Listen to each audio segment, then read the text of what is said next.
all you need in life is someone to love, something to do, and something to look forward to.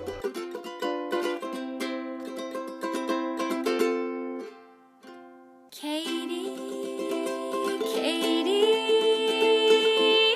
let it out with Katie. Let it out with Katie Dalebout, enthusiast and curator of people and ideas you need to hear.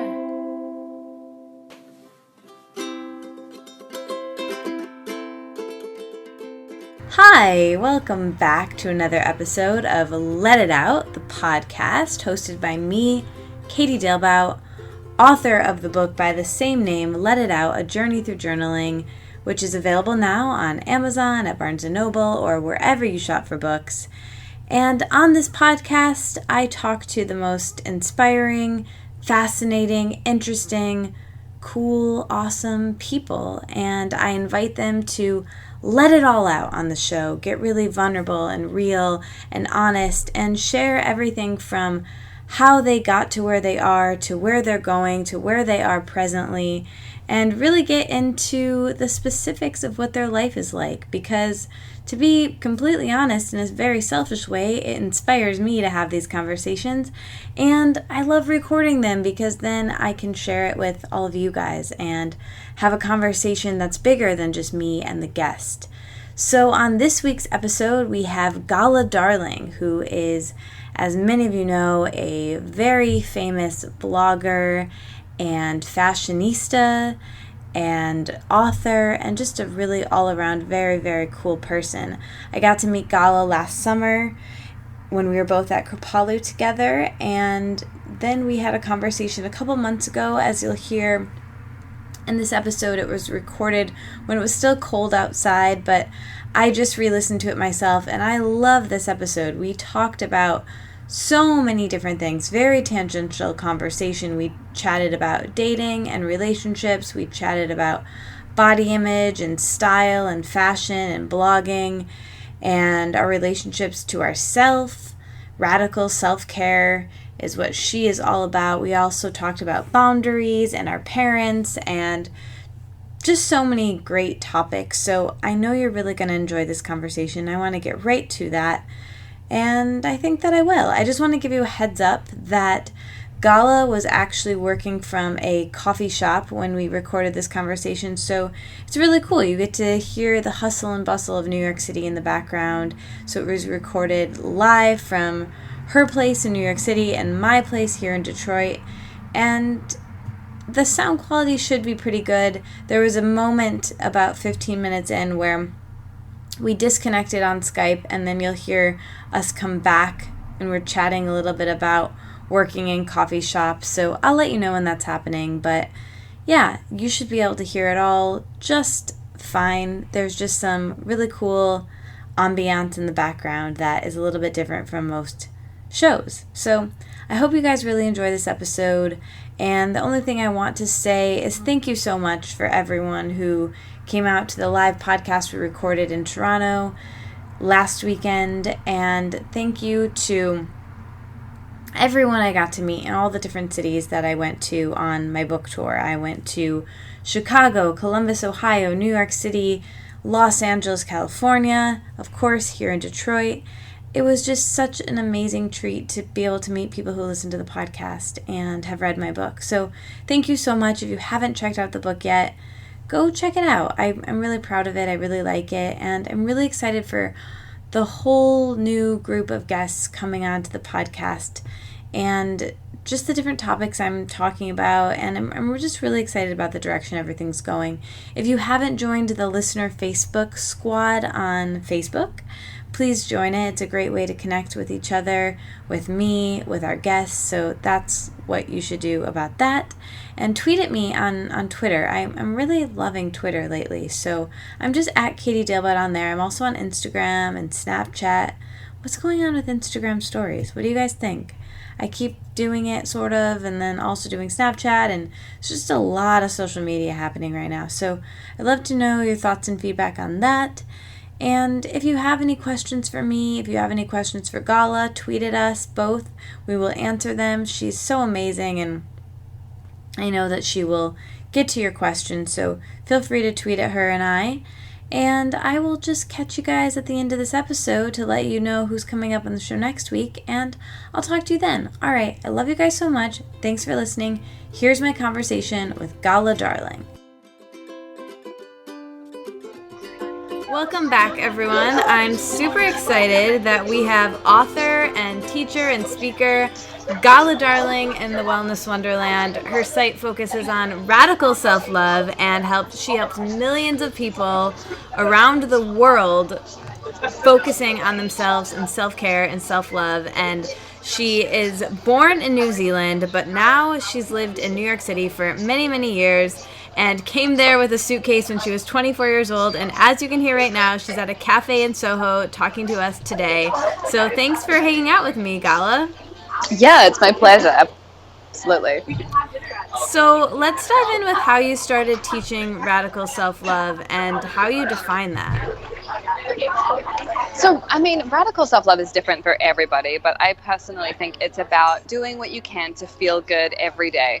And that's going to change from day to day, week to week, and person to person. So what makes me feel good today might be yoga, and what made me feel good yesterday might have been taking a bath or having that difficult conversation with someone.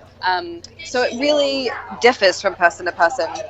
But in my experience, radical self-love, I started teaching it because I had a history. I was basically on the totally opposite side of that, which I like to call radical self-loathing, where I was suffering from depression and an eating disorder. I didn't like who I was, and I was really unhappy about my life. It didn't feel good. And I learned how to switch those feelings, and my life started to transform.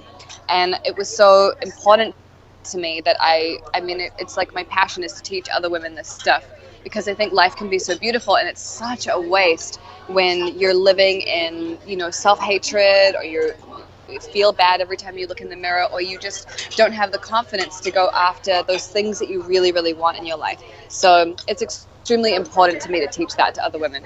I love that.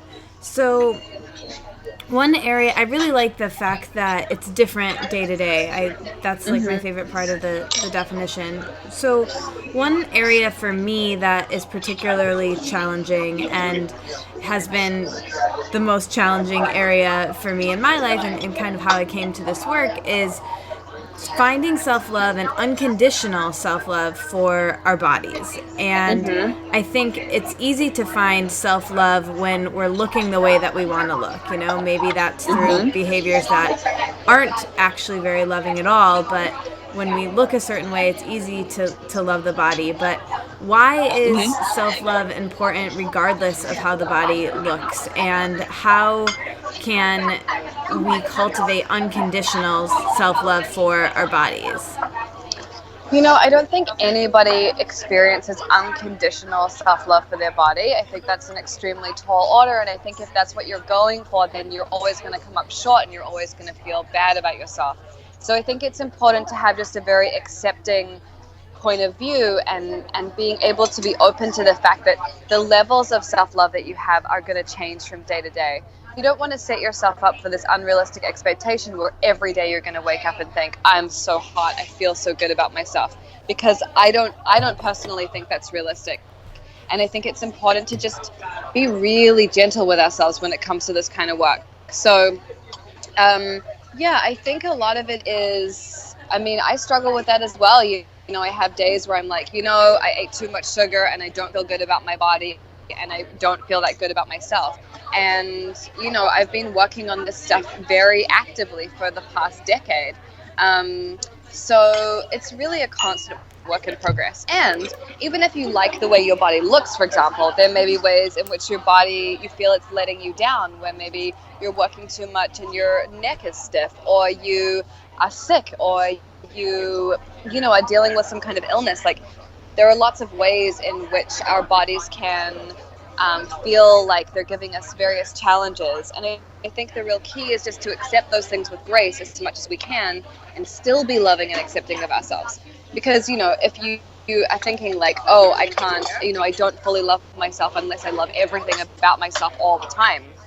I mean, that's pretty hard to deal with. That's a very tall order. Yeah. No, I completely agree. So, with staying on that vein of body image, and like I said, it's been my biggest struggle. It's something we talk about on the show a lot. Yeah. I know that I think I've read with you struggle with that as well. So can you talk a little bit about your story around that and how your relationship to food has become, and your body and exercise has become more loving, and what that's like for you? Sure. So, like I said, I came from the background of having an eating disorder. That was something that I dealt with for about 5 years. And that was extremely hard. I was really not eating a lot. I was very upset when I looked in the mirror. I was obsessed about my weight. And this was back when, do you remember when Mary-Kate Olsen was wearing a lot of really big clothing? Oh, sure do. And like looking really hungry. That was like the height of my eating disorder. And she was like my thin inspiration. And I was working in Me too. Oh man. I was working in a Lush cosmetics store, and the girls that worked there would buy tabloids every week. And so we would get like, Us Weekly or whatever. And it would all be like, who's dying today?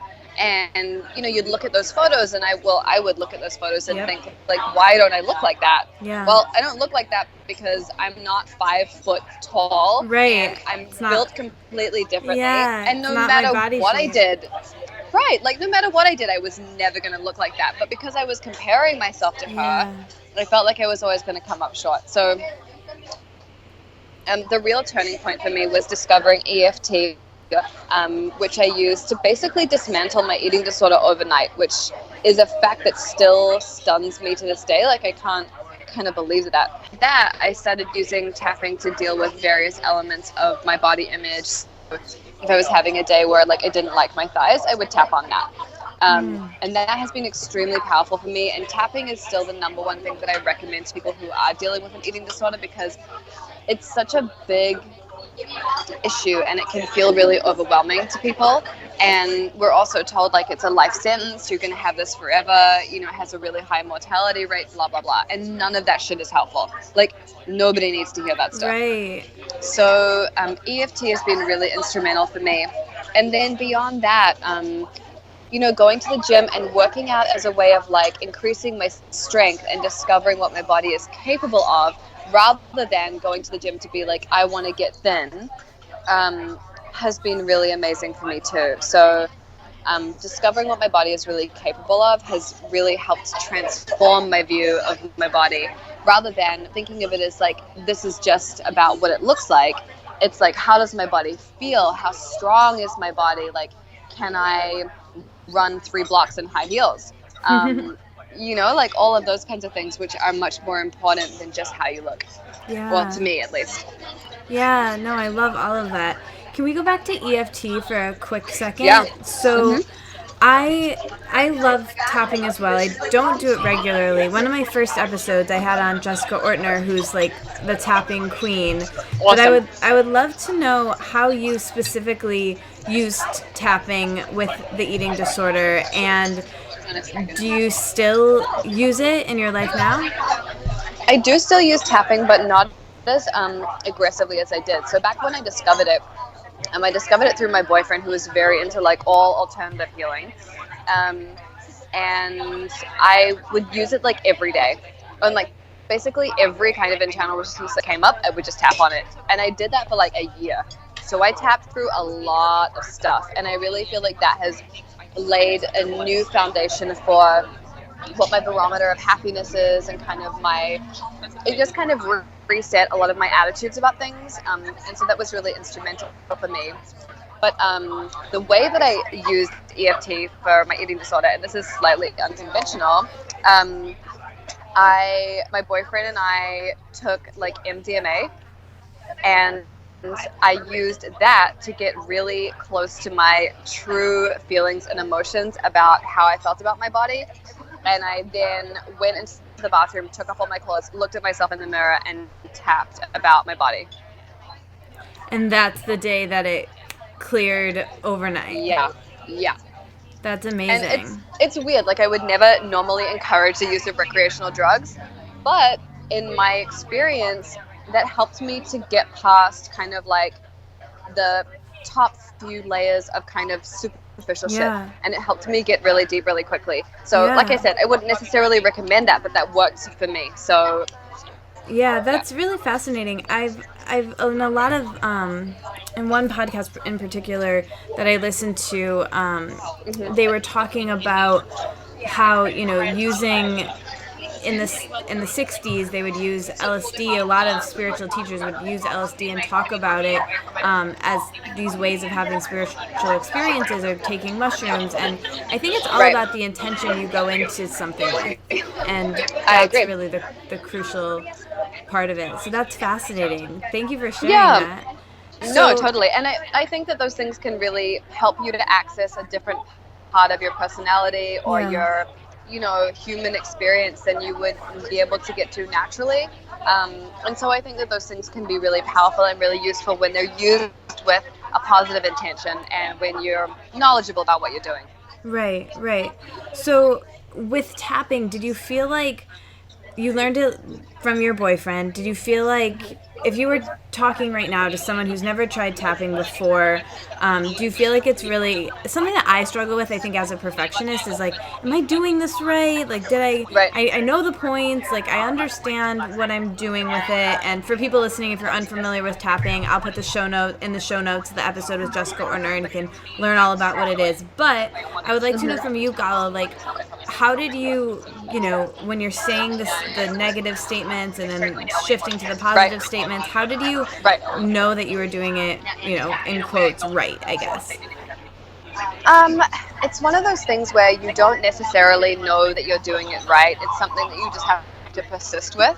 And yeah, that can be hard for someone with perfectionistic tendencies. I kind of see it, this just occurred to me, I kind of see it as like when you are like on your way to orgasm. So it feels good, but you don't necessarily know that it's going to lead anywhere. It's kind of experimental. You just kind of keep going. You try different things. You try a different tactic, and you just kind of keep going, hopefully. So I would kind of view it from that experimental viewpoint. Like, there's really no right or wrong when it comes to EFT, because you will get there eventually, but you do have to be persistent with it, and it can take some time to kind of feel comfortable with it, get into your groove, and feel the shifts start to take place. But in my experience, like whenever I started yawning or my eyes would tear or I would like, you know, something kind of like I would get like physical symptoms quite a lot when I felt like things were starting to shift. And that was always a really good indicator for me that I was on the right track. But really the thing you want to focus on is like saying the truest thing you can say. So don't censor yourself. I think it can be really helpful to like freestyle, you know, just kind of go rogue and say what comes to your mind. And often if you take off that feeling of like, am I doing it right, whatever, your mind will take you exactly where you need to go. But you need to release that feeling of like, am I doing it right? Or oh, why am I starting to talk about this, or why is this coming up? This doesn't really feel relevant. Sometimes those little diversions and paths that you take will end up being the crux of the issue. So just releasing that expectation and persisting is really important. I love that. I really love what you said, saying the truest thing you can say. I think doing any work, if you're not getting really real with yourself and you're being true and honest, then it's really pointless. And right, and even in intimate relationships, you need to be able to say the truest thing you can say. yeah, exactly. And a lot of us hedge our bets, or we are trying to like, you know, like not hurt somebody's feelings or whatever, but, and which isn't to say that you should be brutal or rude, but you need to say what is true for you as much as possible, just in life. Yeah, and especially if you want to make a change, you know, you can't dance around from the actual issue. And my work primarily, in my book, I think we have the same publisher. My book's about journaling, and it's the exact same thing with journaling as it is with EFT, where I talk about this in the book, that you have to get radically honest and you have to be real and say the truest thing, say the thing you can't say in your journaling, or it's pointless or it's not going to have the same effect. So I really love that. And I was going to ask you about journaling anyway. Is journaling a part of your life, and I know you're an amazing writer, but do you have a journaling practice as part of your life? All right, just a quick little break here. Skype went awry, so we hung up and called right back, and you'll hear a little bit of the beginning of us getting back into our conversation where Gala and I are just talking about how we both love working in coffee shops. Here I am again with Gala. There's something to being in a coffee shop where it's like you're working like you're in a newsroom. I feel like, where you're all like, we're getting stuff done, and there's energy of like lots of people being productive, and you're part of something, and yeah, I love that. Yeah, there's like a group feeling to it, which is cool. Yeah, especially like writers, we're so solitary and we're alone all the time, so it's nice to kind of feel like you're part of a group occasionally. Yeah, absolutely. So, but yeah, in terms of like my book and publishing and that kind of thing, it's been a really crazy ride. So I self-published my book last year after a few years of kind of like shopping it around and then reworking the proposal and people being like, we don't really get it, and my agent being like, yeah, I can't really sell this right now. And I decided like radical self-love was important enough that I thought I should just self-publish it. Like I wanted this information in other people's hands. So I self-published using Amazon Print on Demand. The book went to like #1 on Amazon Movers and Shakers within like 24 hours. It was like a #1 new release. It went crazy. And even before that happened, actually, I emailed my Lyft and I said that my proof of my book was coming in the mail, and I was so excited. And when I checked my MailChimp stats, it said that somebody at Hay House had opened that email 26 times. Oh, wow. And I was like, okay, that's interesting. And then later that day, I got an email from the acquisitions editor. She was like, we're so excited about your book. We'd love for you to come in and talk to us about becoming a part of the Hay House family, which is like the email that you always dream of receiving, right. And I went in for a meeting, and they were so positive and enthusiastic and just were like, yeah, how do you want to do it? Like, we'll do whatever you want to do. Oh, that's so amazing. Yeah, so I ended up, self-publishing my book and making it only available for a month, and then they picked it up, and now it comes out February 9th, and we've totally gone through it and reworked it and edited it, and it's much tighter now, more cohesive. I'm really proud of the changes that we made to it, and it's just a really exciting project. Yeah. Oh, that's so exciting. I'm so excited and happy for you. That's Thank amazing. you. Congratulations. Thank you. So going back to, I guess, body image a little bit, I want to talk about fashion and style in relation to that, because you started off as a fashion and style blogger, and I would love to know, talk a little bit about how your style has evolved and why style is so important to you. And I heard you say once, I don't remember where I read this, but you said something that really affected me, and I don't know if I told you this when I met you in person, but this is like my favorite thing you said. But you said that style should show people on the outside who you are on the inside, and I really loved that. So I was hoping you could talk a little bit about that and how having a style that is so innately you, and for everyone listening, you to the people listening, can really help you with the body image stuff and perceiving yourself and the self-love. That becoming the image of yourself that you hold in your mind, transforming into that in your physical body is extremely powerful. I think it's one of the ways that we can really own our lives is to dress and walk and speak in the way that we always dreamed of being. And I think when you really make the effort to dress up or put an outfit together, or you put on something that makes you feel really good about yourself, that's like an unbelievably good feeling.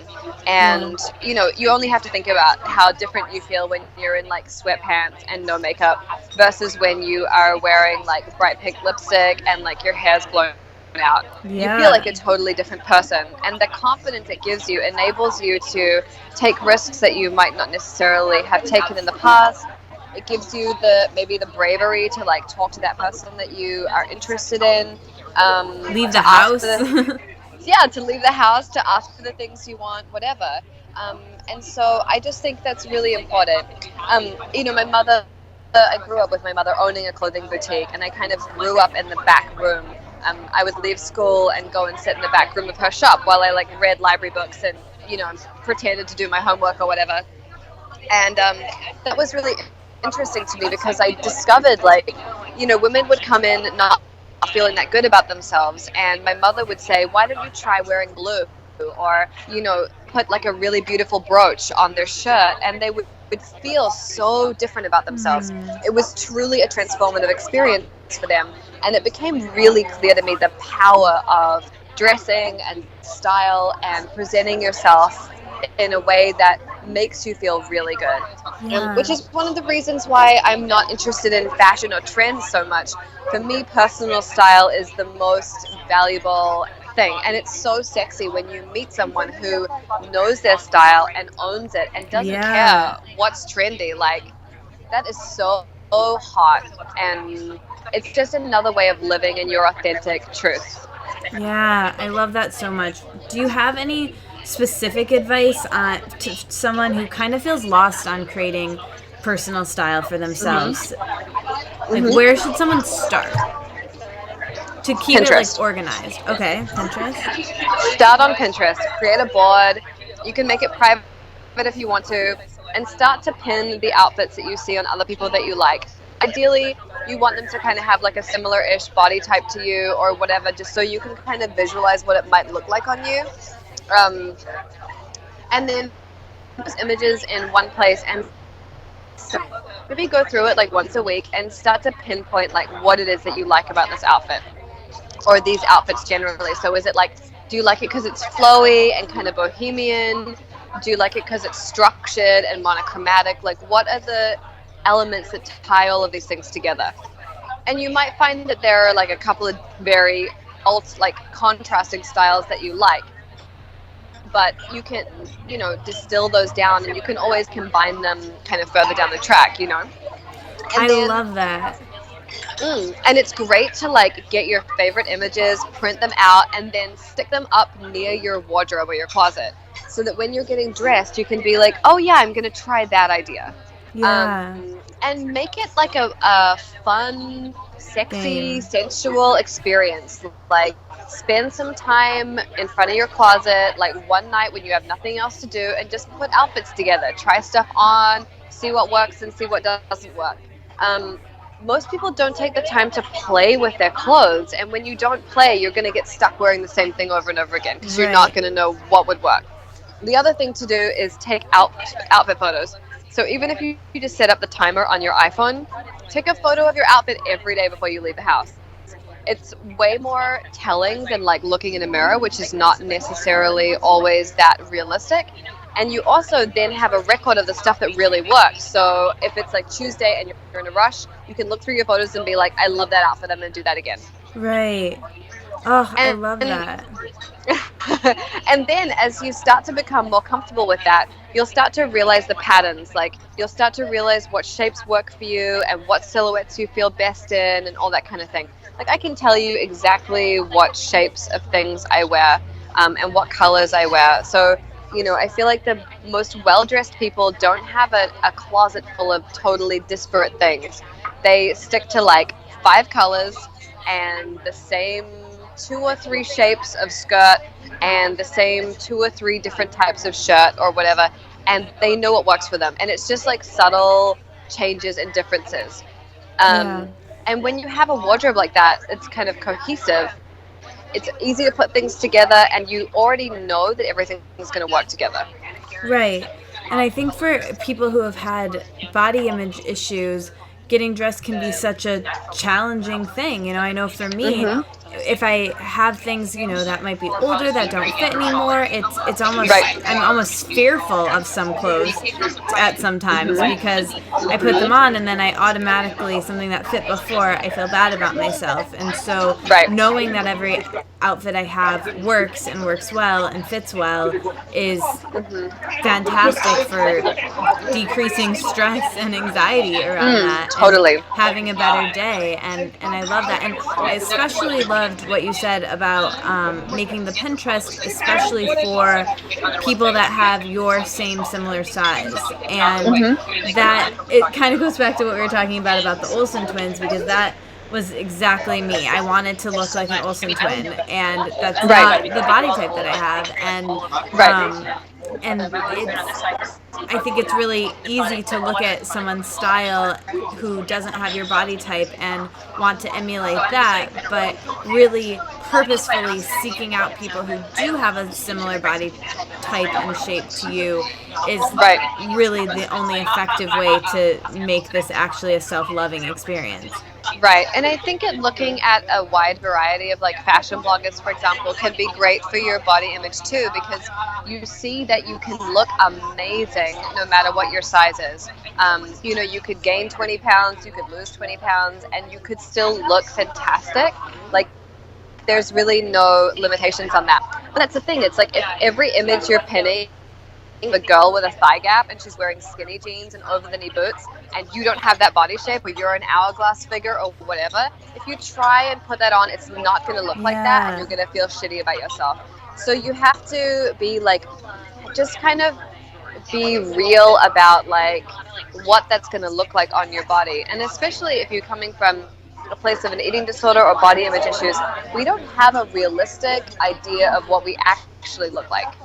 Right. And that's one of the ways that taking outfit photos can be helpful. I mean, it can be confronting, but it's also like a good reality check when you're seeing what you really look like in clothing.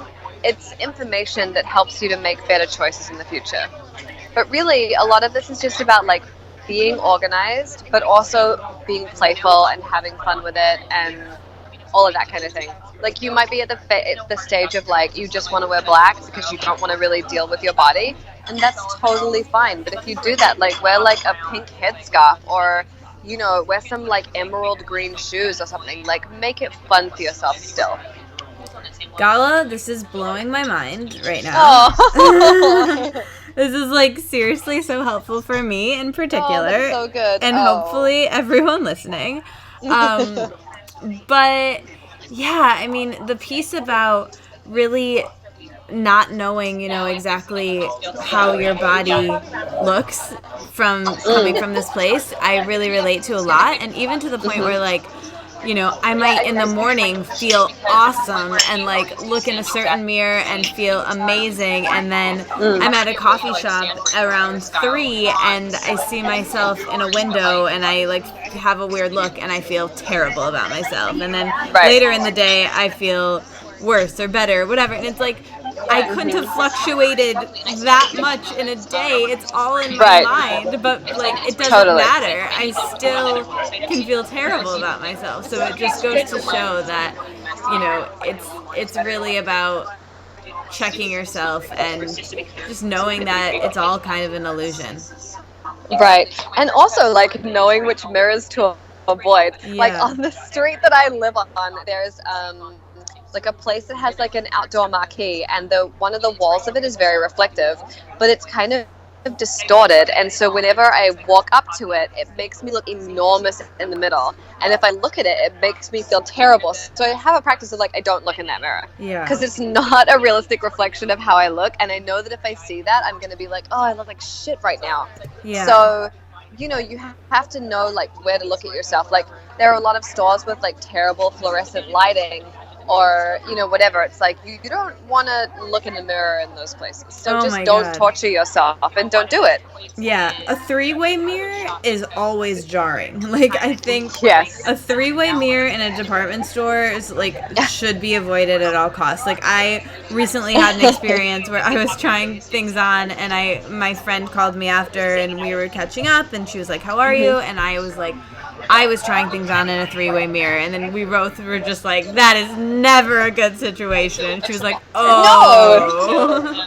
And especially with department store lighting, which is like the most harsh, white, unflattering light. It's just terrible. Yeah, it's never going to be cute. For like the entire day, I was just like feeling shitty about myself, and then I was like, oh, all right, I'm just gonna avoid that. I recently moved into a new place, and it's furnished. And my roommate really had a lot of really cool old mirrors, and I was like, all the mirrors need to go. We need to I can't have them. I can't handle the mirrors.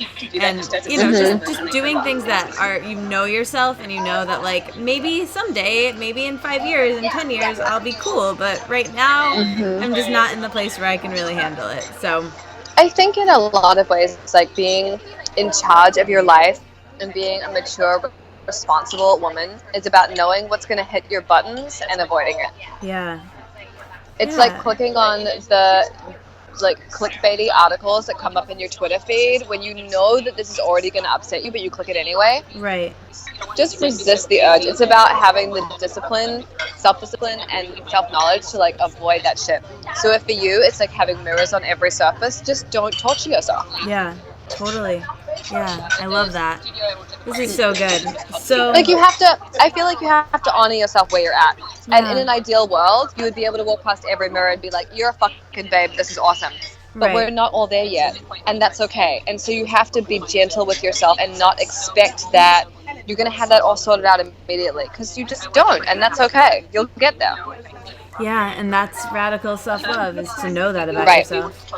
Right, and it's radical self-acceptance. Yeah. That can be so much harder than the love part, Yeah. Yeah. Oh, this is so good. This is such a juicy conversation. I'm loving this. Yay! Oh, that's good. I'm so happy. Yeah, no, this is fantastic.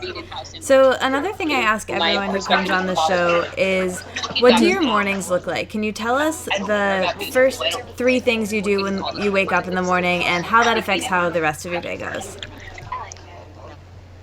My morning routine at the moment is usually my boyfriend wakes me up by saying like unbelievably adorable to me, which is basically the best way to wake up ever. For some reason, he never needs an alarm clock, so he wakes up before the alarm goes off. We set it obviously because we're Virgos and we just have to, but he always wakes up before it goes off and will like say something adorable to me, and we snuggle for a little bit, and then I don't know, I get up and makes breakfast, or I make breakfast, and just kind of get into our day. Like sometimes we meditate together while we sit up in bed, which is awesome. Like it's my dream. Yeah. But it doesn't always happen. Like he's a personal trainer, so often he's up at like 5 a.m, and I'll be damned if I'm meditating at like 5:15.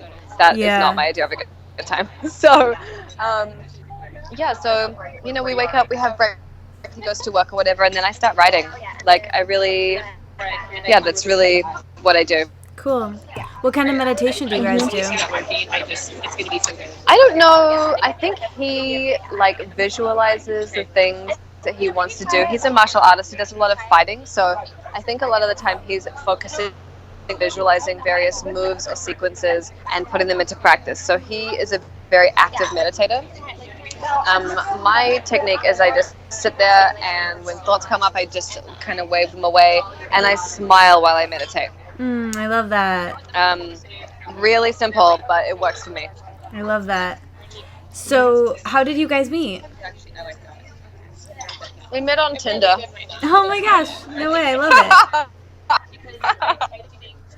That's so cool, I love it. It's supposed to be a secret, though, so don't tell anyone. Okay, shoot. It's safe with the Wellness Wonderland. Okay, good. So, what do you guys do in the evenings? What are your evening routines on the other end of the day? What are the last few things you do before you go to bed? How do you wind down and relax and shut down after a long day? I take a lot of Epsom salt baths, so like a few a week. Nice.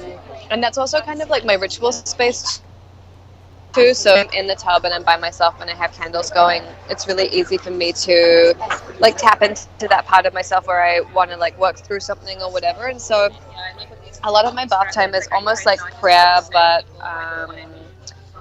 more just like talking to the universe about what's going on in my life, maybe asking for guidance or advice, and sometimes just kind of like talking out loud about whatever I'm going through.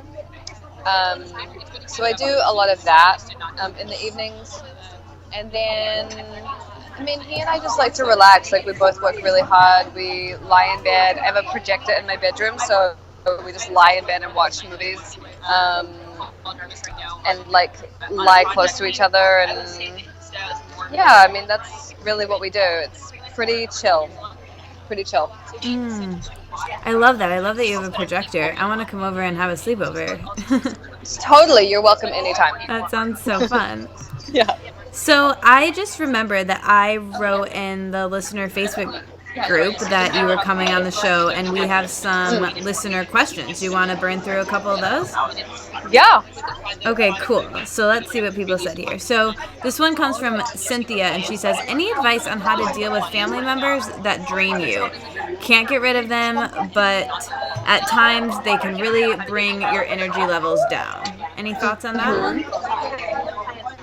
I think one tip is to just limit their inclusion in your life. So that might mean you don't tell them everything that's going on with you. It might mean that the things that are really important to you, you keep to yourself. It might mean that you don't ask them for advice. It might mean that you just don't see them as often, or you don't initiate contact with them. I think that's important. You have to really guard your energy, and just because somebody is your family member doesn't have the right to come in and trample all over your life with, potentially well-meaning negativity. So, yeah, I think just because somebody's a family member doesn't give them a free pass to behave however they want. So there's that. And there's also, I've said this to my parents a few times, like, I really appreciate your opinion on this, but I'm 32 and I'm doing the best I can, and I would really appreciate it if you could just be supportive and loving and encouraging right now. So good. I feel like I want to write that down on a note card and just have it and with especially me. especially because your family, like especially your parents, they probably will always see you as like a 15-year-old girl. Yep. No matter how old you are, how many children you have, how many marriages you've been through, like they're going to see you as that 15-year-old girl who wouldn't do her dishes and wouldn't get out of bed in the morning. Yeah. So it can be hard for them to see you as an autonomous adult. Yeah, it's so true. It's so good. So Megan Smith says, I don't have any questions yet, but I'm so excited for her new book. Lots of exclamation points. That's nice. Thank you, Megan. And then Angela says, what do you do when someone you love so much and have been with for years, but at the moment are having an extremely hard time connecting with one another? Okay. One of the things that helps build relationships is to do new things together. So maybe you make a list of like 5 things each of you wants to do that neither of you have done before, and you start picking them and you just go do them. When you do new things together, it's like gives you an endorphin rush, it bonds you together, and it helps you why you liked each other in the first place. Yeah. I also find like when you go to dinner with like another couple, and maybe your boyfriend or whoever is annoying you, but then when you see them next to another couple, you're like, man, you're so cute. Like, you remember why you like them. Oh, that's so I think good. that can be useful too. Wow, those are great tips. Free podcast, people, and you just got some really great tips. Oh, thank you. Amazing. Okay, let's go back to my questions. These are some fun quick-fire questions that I'm going to ask you. So, you're having a dinner party, and you can invite 5 people. What would you make? Who would you invite? And what do you hope that someone turns and asks you to talk about? And what do you hope that people don't ask you about that you just really don't feel like talking about during a fun time? Oh, man. 5 people? Yep. It'd be such a mess. I would invite like Hunter S. Thompson, Charles Bukowski, Diana Vreeland, Marilyn Manson, and like RuPaul. Nice. Those are my 5 people. And then for dinner, I would just I only just started cooking literally like 2 or 3 weeks ago. So I would cook like what I know how to cook, like grilled salmon with like rice and vegetables. Nice. But I would hope that the food would be the focus. The conversation would be the focus. Yep. What I would hope people would want to ask me about. I don't really like answering questions about myself. I prefer to just have a discussion. So, like, I would love to discuss, like, creative process and inspiration and what people were working on now that was challenging and what was, like, their most satisfying project they'd ever done. Like, I love to know about stuff like that.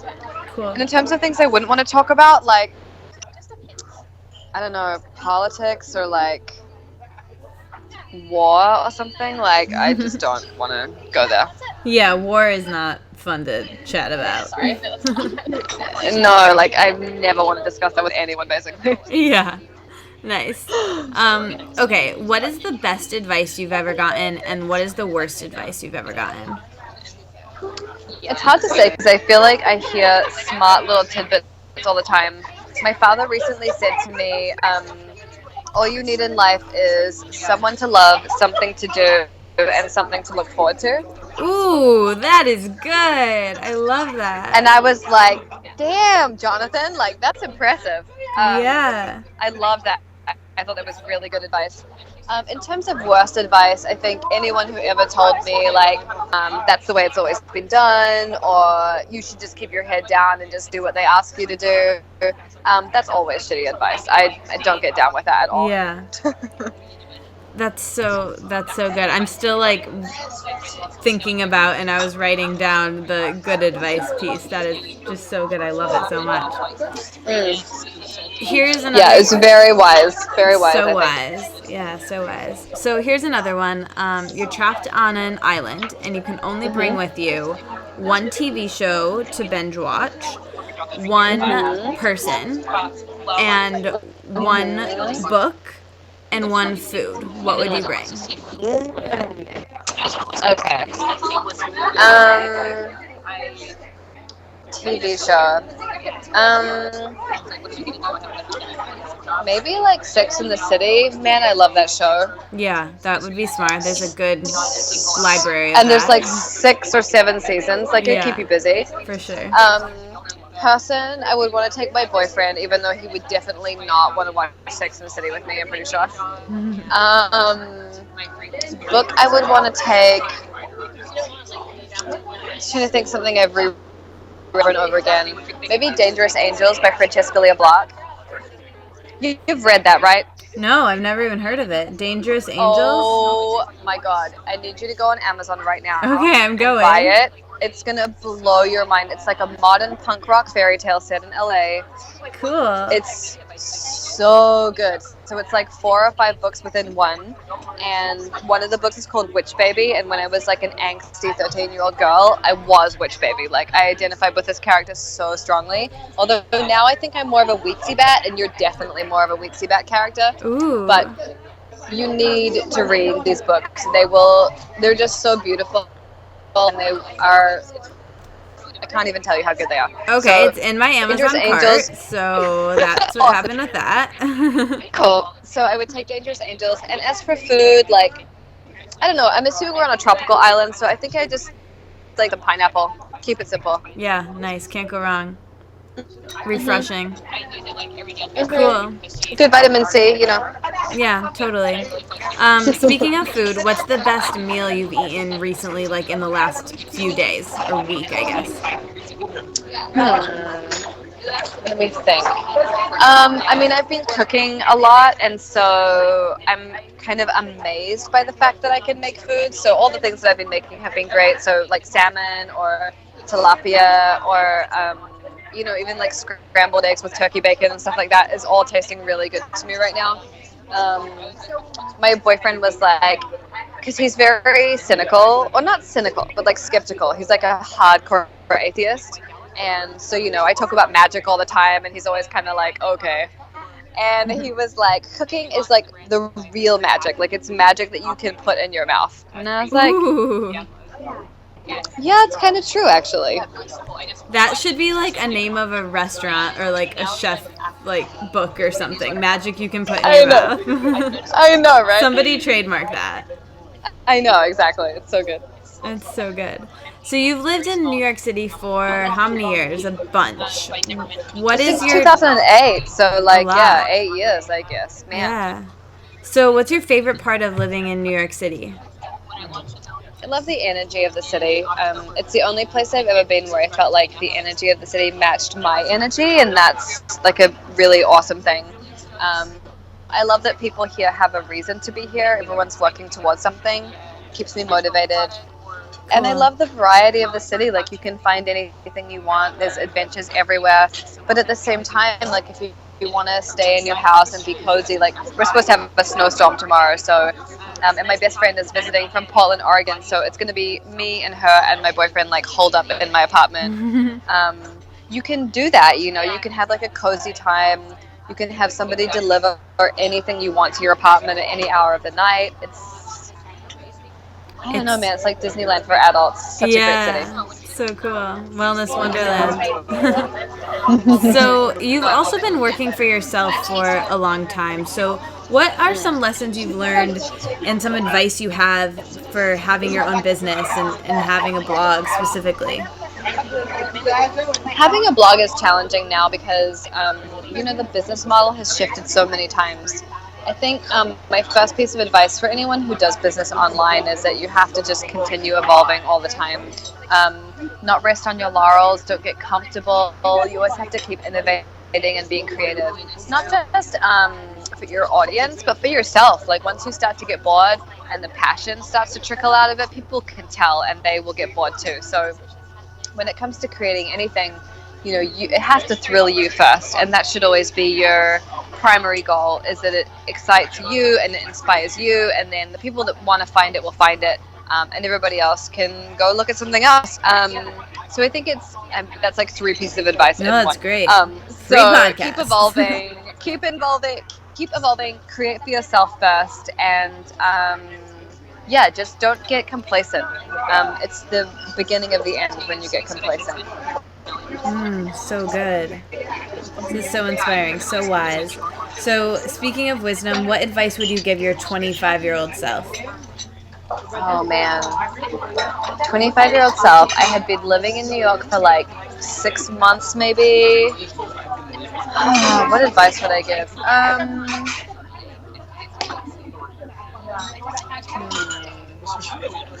don't know if I would give myself any advice. I think, like, even through the challenges, my life has evolved and unwound the way that it was supposed to. And, even though there have been, like, difficult times and hard moments and stuff like that, I think it's all contributed to the greater picture. And I'm so happy with my life right now.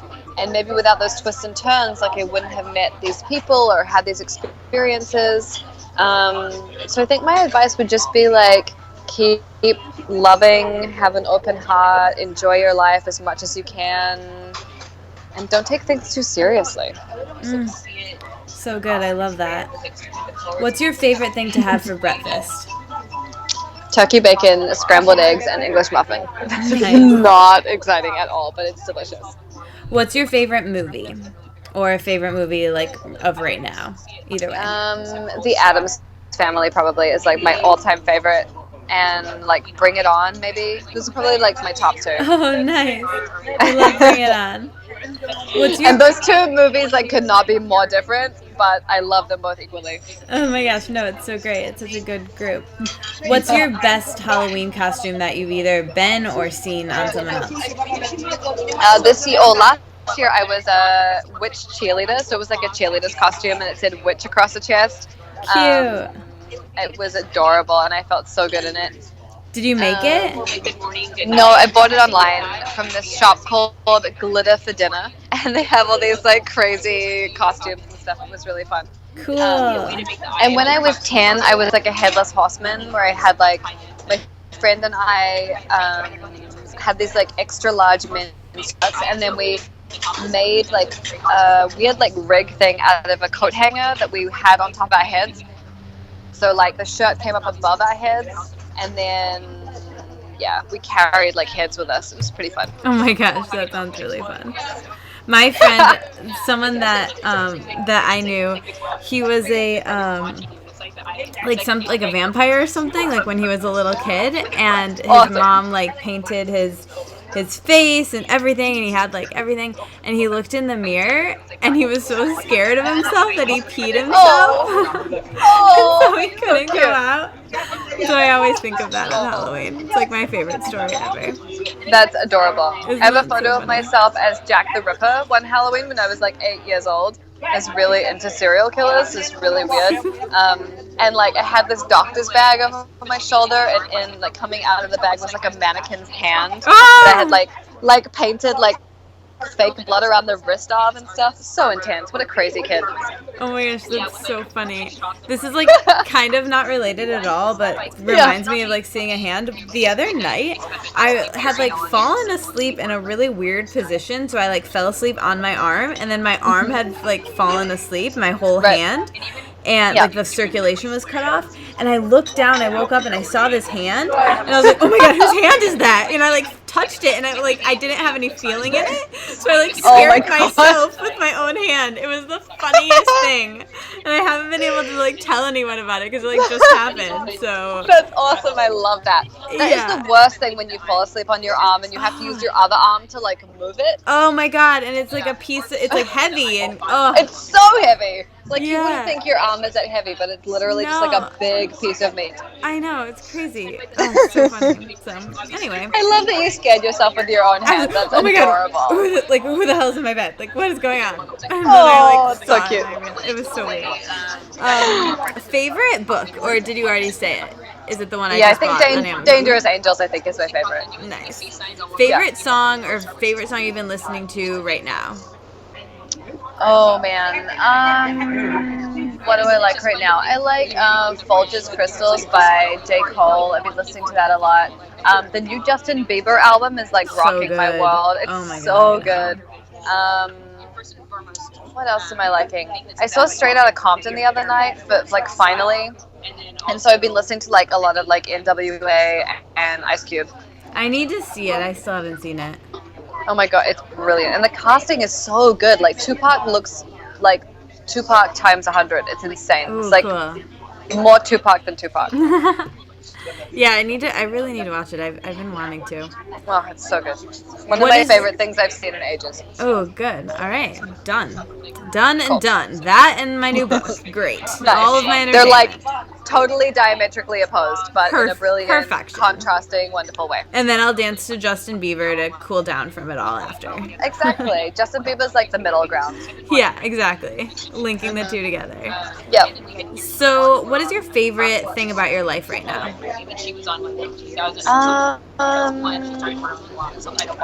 Like, I think all the potential. I feel like I've been working towards where I'm at right now for a really long time. And so I guess there's a feeling of like not completion, but like almost fulfillment of a lot of things. Not just with my work, but also like with relationships and all kinds of stuff. So I guess there's like that feeling of almost having reached this peak that I've been working towards for a really long time. And that feels amazing. Yeah, I bet. That's so cool. So you mentioned that a while ago you were dating quite a bit, and I loved your dating journal. So what other advice do you have for people mindfully approaching dating, which can be something that can be, bring up a lot of emotion? Don't make assumptions about other people. And don't think that this new person is going to be like your ex. It's really tempting to observe some behavior in someone you're interested in and be like, oh shit, that hit my trigger point, and maybe that means like this, or they're going to do that in the future. Try your best not to do that. I went to Crazy Sexy Miracles with Gabby Bernstein and Chris Carr like a week ago. Yeah, I was kind of there. I was there online. Oh, awesome. And one of the things I loved that they said about relationships was to see your spouse with new eyes every day.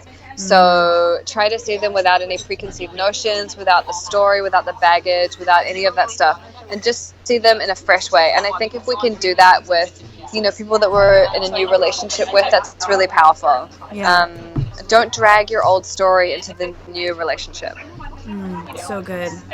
And the other thing is, the world is full of amazing people, and when I read entered the dating pool, I met so many amazing guys. Like really big hearts, like sweet and handsome and funny and entertaining. Like there's literally nothing wrong with these men. We're fantastic, you know. So the world is full of people like that. And I think especially if you're doing a lot of work on yourself too, then you'll attract those people really quickly. That's so inspiring and good to hear, and yeah, it makes me just feel really good. It's funny because I was talking to my friend from Portland, who's here with me right now, and we were talking about, you know, Tinder, and she said how many of her friends had like terrible experiences on Tinder, and that just was not my experience at all. And I think it's all about the attitude you go into it with, and, you know, remaining positive and hopeful, but also not having that sense of desperation like you need this relationship. Yeah, that's you know, not attractive. No, and, you know, I was dating, but I was like so happy being by myself. I didn't want somebody around all the time. I was like living my own life and loving it. And I think, firstly, that's really attractive to a potential romantic partner. And secondly, it just is, I don't know, it's just a better energy to go into it with. Yeah, it's better for you. You'll have more fun without the pressure. And it gives you a sense of confidence and personal power rather than always looking outside yourself or needing that validation, needing that phone call. If you can like fill up your own cup, you don't need someone else to do it for you. And so being with someone wonderful is just like icing on the cake rather than like it's the whole cake. And if you have an argument that day, your life is down the toilet. You know what I mean? Exactly. It's just gravy. So good. This has all been fantastic and amazing, and I could talk to you for hours. I wish I was part of your sleepover and we could all just be like hanging out. I know. Maybe someday, next time I'm in New York, hopefully. For sure. But as you know, the name of this podcast and the name of my blog is The Wellness Wonderland. So when I offer that term to you, Gala, to live in a wellness wonderland, what comes up? What does that mean to you? It means like taking care of yourself every day, whatever that means. You know, it's just about being gentle with yourself and doing the thing that is right for you in that moment. So good. I love that. So wise. Just like everything else you shared. Thank you so much for coming on the show. Oh, thank you so much for having me. It was really fun.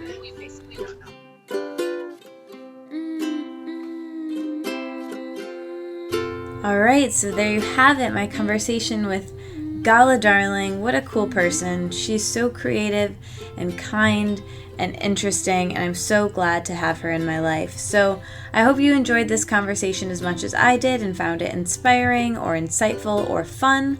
Next week on the podcast, I have an amazing special guest, Natalie McNeil. And yes, if you're a longtime listener, she has been on the podcast before, but this conversation we had more recently, and it's a great one. So I will see you guys next week for that. And again, by see you, I mean you'll hear me in your headphones. In the meantime, go ahead and join the Facebook group and also sign up for my email list. It's the best way to keep in touch with me and get special content from me. And you also get my Katie's Favorite Thing, which is this curated guide of all of my favorite foods, favorite places, favorite movies, favorite YouTube videos, favorite books, favorite quotes, all of my favorites in one place in a quick start guide that you will get when you sign up for my email list. So that's a really cool thing to do. And that's really all that I have to say. Of course, check out the book because that would be awesome. If you find value in the show and you think, hey, I listen to this every week, I want to support it because you find value in it. It makes you feel less alone. You enjoy it. Here's how you can do that. A couple ways. Number one, you can write a review on iTunes and you can subscribe. I know it seems silly, but it really does help out the show a ton. It helps me out a ton. Another thing you can do is share it with a friend. And the last thing you can do is donate to the show. If you want to donate some money to keep the production of this show going so I can do it more and I can keep doing it and I can do it more often and I can do it consistently like I've been doing it, it would be so lovely if you wanted to donate to the show. The link of how to do that, just, through PayPal or whatever, will be in the show notes. So, all right, I'm recording this really late at night, so I'm going to go to sleep now. But I hope you guys had an amazing day wherever you are, whenever you're listening to this. And I kind of like just rambling at the end of these episodes because I feel like nobody's really listening right now, or maybe just like really dedicated people or people who forgot to turn it off in their iTunes. So anyway, if you're still listening right now, thank you. You're lovely. And for all of those people who turned it off, well, you know what? You're missing out, clearly. All right, I better go to sleep. It's past my bedtime. I will talk to you guys next week.